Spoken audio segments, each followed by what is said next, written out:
شروع کرتا ہوں اللہ کے نام سے جو بڑا مہربان اور نہایت رحم کرنے والا ہے۔ بسم اللہ الرحمن الرحیم۔ بڑے بڑے اللہ کے ولی کہتے ہیں عصر کے وقت جو قرآن کی یہ سورت 3 بار پڑھتا ہے، فرشتے ہاتھوں میں دولت لیے دوڑے دوڑے اس گھر آتے ہیں۔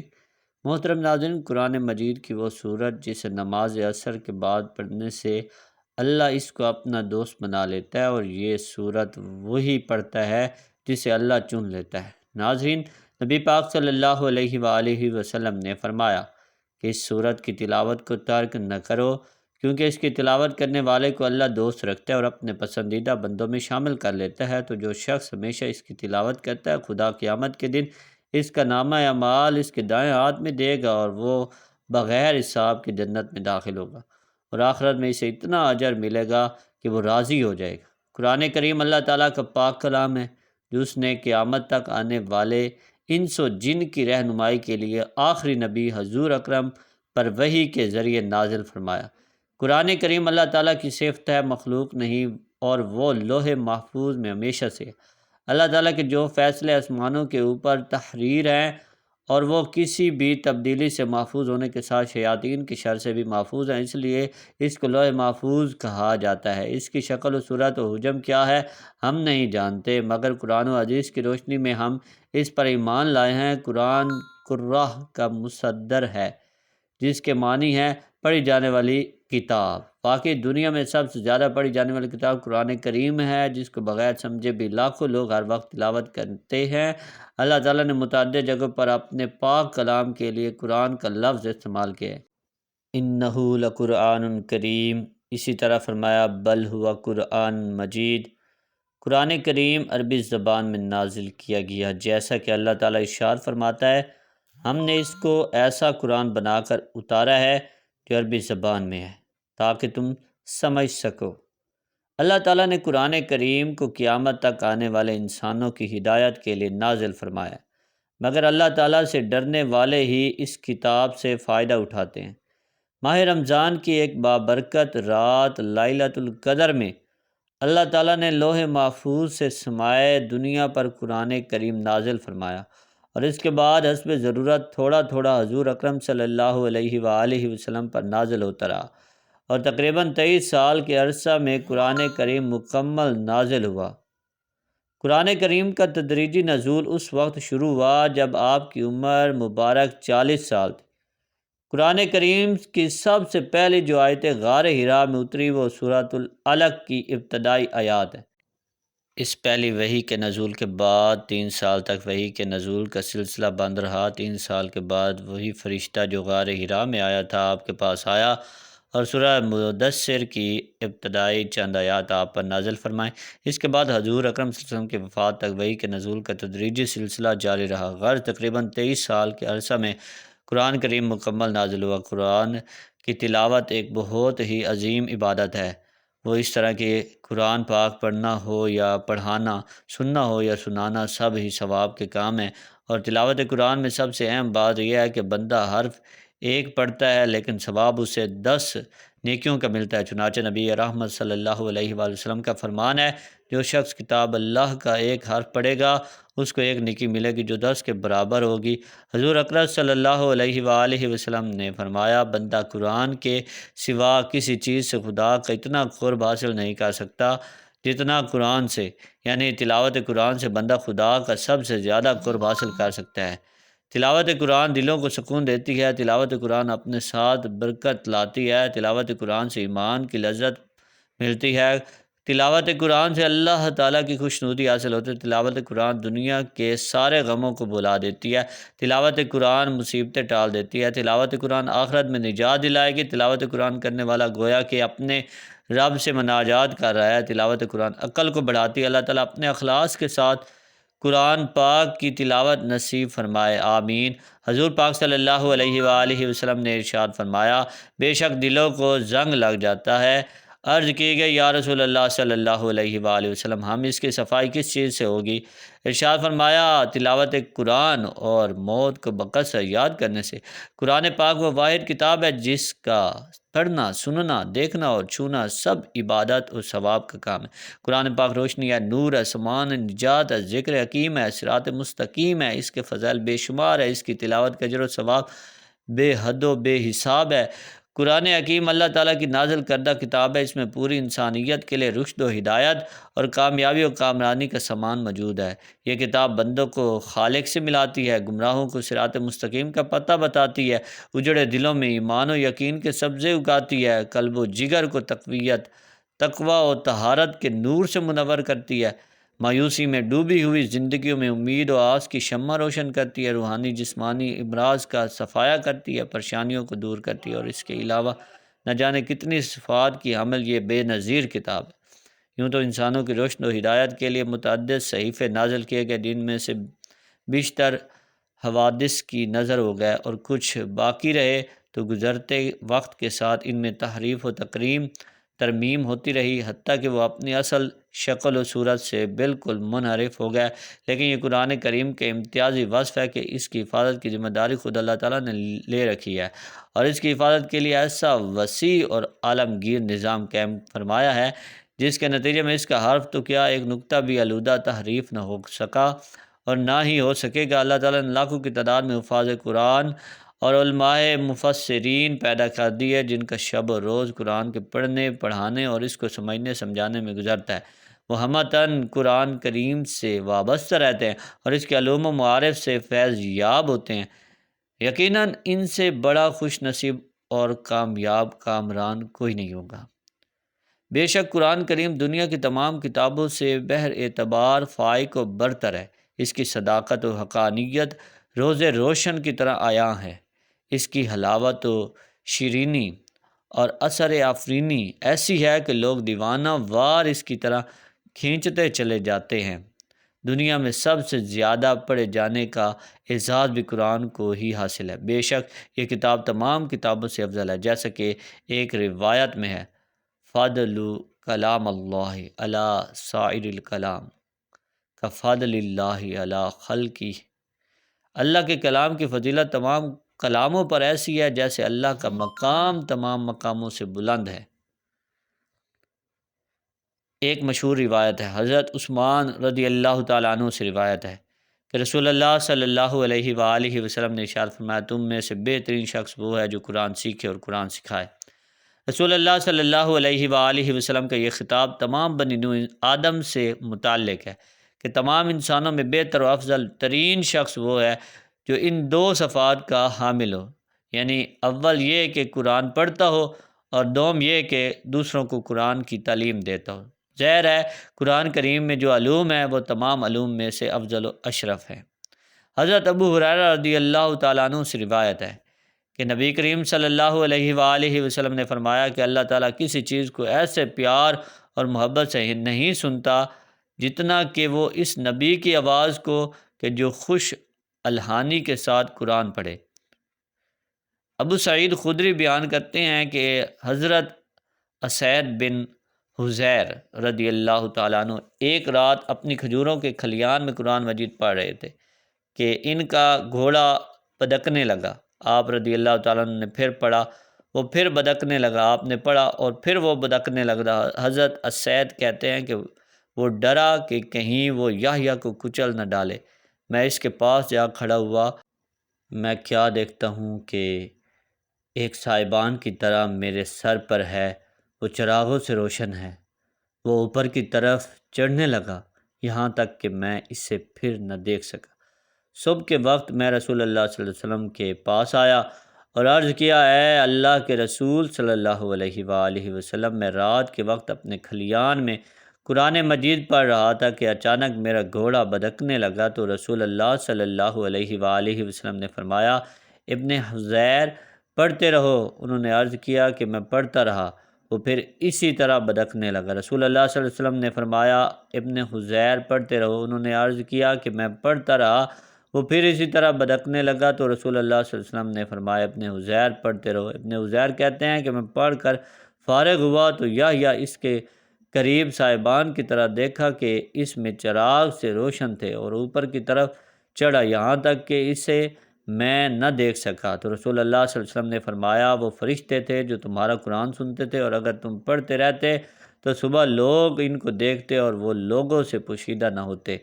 حضرت عائشہ رضی اللہ تعالیٰ عنہ فرماتی ہیں کہ رسول اللہ صلی اللہ علیہ وسلم نے ارشاد فرمایا کہ جو آدمی قرآن مجید میں ماہر ہو وہ ان فرشتوں کے ساتھ ہے جو معزز و بزرگی والے ہیں۔ جو قرآن مجید اٹک اٹک کر پڑھتا ہے، وہ اسے پڑھنے میں دشواری پیش آتی ہے تو اس کے لیے دوہرا اجر ہے۔ حضرت ابو ہریرہ رضی اللہ تعالیٰ عنہ نے بیان کیا کہ رسول اللہ صلی اللہ علیہ وسلم نے فرمایا کہ آسمانوں اور زمین کو پیدا کرنے سے 1000 سال پہلے اللہ تعالیٰ نے ان صورتوں کی تلاوت کی، اور جب فرشتوں نے تلاوت سنی تو کہنے لگے کہ خوش نصیب ہے وہ امت جس پر یہ قرآن اتارا جائے گا، اور خوشحالی ان دلوں کے لیے جو اس کو پڑھیں گے اور اس کو یاد کریں گے، اور خوشحالی ہے ان زبانوں کے لیے جو اس کی تلاوت کریں گے۔ ایک حدیث میں کہ جو شخص اس صورت کو صرف اللہ کی رضا کے واسطے پڑھے گا تو اس کے پہلے والے سب گناہ معاف ہو جائیں گے۔ بس اس صورت کو اپنے مردوں پر لازمی پڑھا کرو، تو یہ صورت کم از کم دن میں 1 مرتبہ اس کو لازمی پڑھیں، کیونکہ جو اس صورت کی تلاوت کرتے ہیں اللہ اسے پسند کرتے ہیں اور اس کو ولی اللہ بنا دیتا ہے۔ تو آپ بھی اس صورت سے دوستی کر لیں، اللہ کی رضا کے لیے 3 مرتبہ روزانہ عصر کی نماز کے بعد پڑھیں۔ اللہ تعالیٰ آپ سے اتنا خوش ہوں گے کہ آپ کی زندگی کی تمام پریشانیاں جو ہیں انشاءاللہ ختم ہو جائیں گی، جیسا چاہیں گے ویسا ہی ملے گا۔ قرآن مجید اللہ کا کلام ہے اور رب کی آخری آسمانی کتاب ہے۔ پورا قرآن خیر و بھلائی اور رحمت و برکت اور شفا کا سرچشمہ ہے۔ اس پر ایمان لانا، تلاوت کرنا، آیات میں تدبر کرنا، عمل کرنا، شفا کے لیے قرآن آیات پڑھ کر دم کرنا اور پوری زندگی اس کے مطابق گزارنا یہ قرآن کا حق ہے۔ البتہ رسول اکرم صلی اللہ علیہ وسلم نے ارشاد فرمایا، کچھ صورتوں اور ان کی آیتوں کے متعلق فضیلتیں بھی بیان کی ہیں، انہی میں سے ایک سورہ ملک ہے۔ سورہ ملک کی 3 فضیلتیں صحیح احادیث میں موجود ہیں۔ پیارے نبی صلی اللہ علیہ وآلہ وسلم فرماتے ہیں یہ سورہ مبارکہ اپنے ساتھی کے لیے شفاعت کرے گی یہاں تک کہ اس کو معاف کر دیا جائے گا۔ نبی رحمت نے ارشاد فرمایا قرآن میں ایک صورت ہے جس میں 30 آیتیں ہیں، وہ اپنے پڑھنے والے کے لیے اللہ تعالیٰ سے سفارش کرے گی حتیٰ کہ اس کی مغفرت کر دی جائے گی، اور وہ صورت تبارک الذی بیدہ الملک، صورت ملک قبر کے عذاب سے بچانے والی ہے۔ اس صورت کا ساتھی قبر کے عذاب سے انشاءاللہ محفوظ رہے گا۔ رسول اللہ صلی اللہ علیہ وآلہ وسلم نے فرمایا صورت تبارک الذی قبر کے عذاب کو روکنے والی ہے۔ اس صورت کو سونے سے پہلے پڑھنے کی تلقین کی گئی ہے، چونکہ نیند موت کی طرح ہے، بلکہ اللہ کے رسول نے سونے کی دعا میں نیند کو موت قرار دی ہے، اور نبی اکرم صلی اللہ علیہ وآلہ وسلم کا اسے سونے کے وقت پڑھنے کے لیے انتخاب کرنے کی وجہ آخرت میں اس کے خصوصی فوائد ہے، جیسا کہ دوسری اور تیسری فضیلت سے واضح ہے کہ یہ صورت عذاب قبر سے حفاظت کا ذریعہ اور آخرت میں مضبوط شفاعت کی شکل میں نجات کا سبب بنے گی۔ گویا اس صورت کا اہتمام کرنے والا آخرت میں کامیاب ہو جائے گا انشاءاللہ۔ سورہ ملک کی فضیلت کا تقاضا ہے کہ ہم ویسے ہی پڑھنے کا اہتمام کریں، اور نماز عصر کے بعد پڑھنے سے اس کی فضیلت اور بھی زیادہ ہے، جیسا کہ پیارے رسول صلی اللہ علیہ وسلم کا معمول تھا۔ اس صورت کی اہمیت کا راز کیا ہے؟ یہ قابل غور پہلو ہے۔ جب ہم اس صورت کی آیات پر غور کرتے ہیں تو ہمیں پتہ چلتا ہے یہ سورہ رب العالمین کی عظمت، بادشاہت، قدرت اور ربوبیت کی تعلیم پر مشتمل ہے۔ اس سے بندے کے دل میں خالق و مالک کا خوف اور اللہ کی تعظیم پیدا ہوتی ہے۔ اسی سورہ مبارکہ میں اللہ نے تنہائی میں خوف الہی کے فوائد کا ذکر کرتے ہوئے فرمایا ان الذین یخشون ربهم بالغیب لهم مغفرۃ واجر کبیر، بے شک جو لوگ اپنے پروردگار سے غائبانہ طور پر ڈرتے رہتے ہیں ان کے لیے بخشش ہے اور بڑا اجر و ثواب ہے۔ اللہ کا خوف و خشیت بڑی عظیم عبادت ہے۔ رب عزیز کی قوت و طاقت کا درس دیتی ہے، رب سے بغاوت و کفر کے برے انجام سے ڈراتی ہے، اور بندگی کرنے والوں کے لیے سعادت عظمیٰ کی بشارت سناتی ہے، اور وہ ہر چیز پر مکمل قدرت رکھنے والا ہے۔ اس کے بعد اللہ تعالیٰ نے اپنی بادشاہت اور عظیم قدرت کے دلائل بیان فرمائے ہیں۔ موت اور زندگی کا خالق بھی اللہ ہی ہے، اور اس زندگی کا مقصد آزمائش اور امتحان ہے کہ کون سب سے بہترین عمل والا ہے۔ 7 بلند و بالا تہ بتہ عالی شان آسمان جس میں کوئی شگاف اور خلل نہیں ہے، اسی ایک اللہ نے بنایا ہے۔ قیامت واقع ہونے والی ہے اور اللہ نے شیاطین اور کفر کے لیے خوفناک جہنم تیار کر رکھا ہے اور پرہیزگاروں کے لیے جنت تیار کر رکھا ہے۔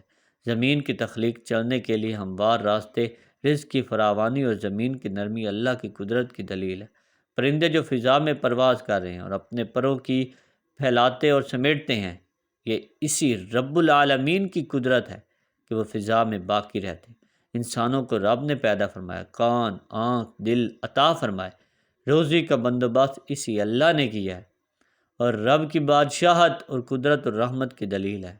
قیامت کا آنا یقینی ہے، لیکن اس کا علم صرف ایک ہی اللہ ہی کو ہے۔ آخری آیت نمبر 30 میں فرمایا کہ پانی جس پر تمہاری زندگی کا مدار ہے وہ بھی رب کی رحمت کی وجہ سے بآسانی مل جاتا ہے، ورنہ وہ چاہے تو پانی اتنی گہرائی میں کر دے کہ اسے کسی بھی صورت میں حاصل نہ کر سکو۔ جس اللہ کی شان یہ ہے کہ تم اپنی زندگی کی ہر ضرورت میں اس کے محتاج ہو۔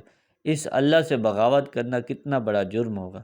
شرک کرنا اور اللہ کی آیات کا انکار کرنا، بلکہ اللہ کے رسولوں کو جھوٹا اور گمراہ قرار دینا، کتنی جرت اور دیدہ دلیری اور ہٹ درمی کی بات ہے۔ کیا سمجھدار اور انصاف پسند ایسا کر سکتا ہے؟ نہیں کر سکتا۔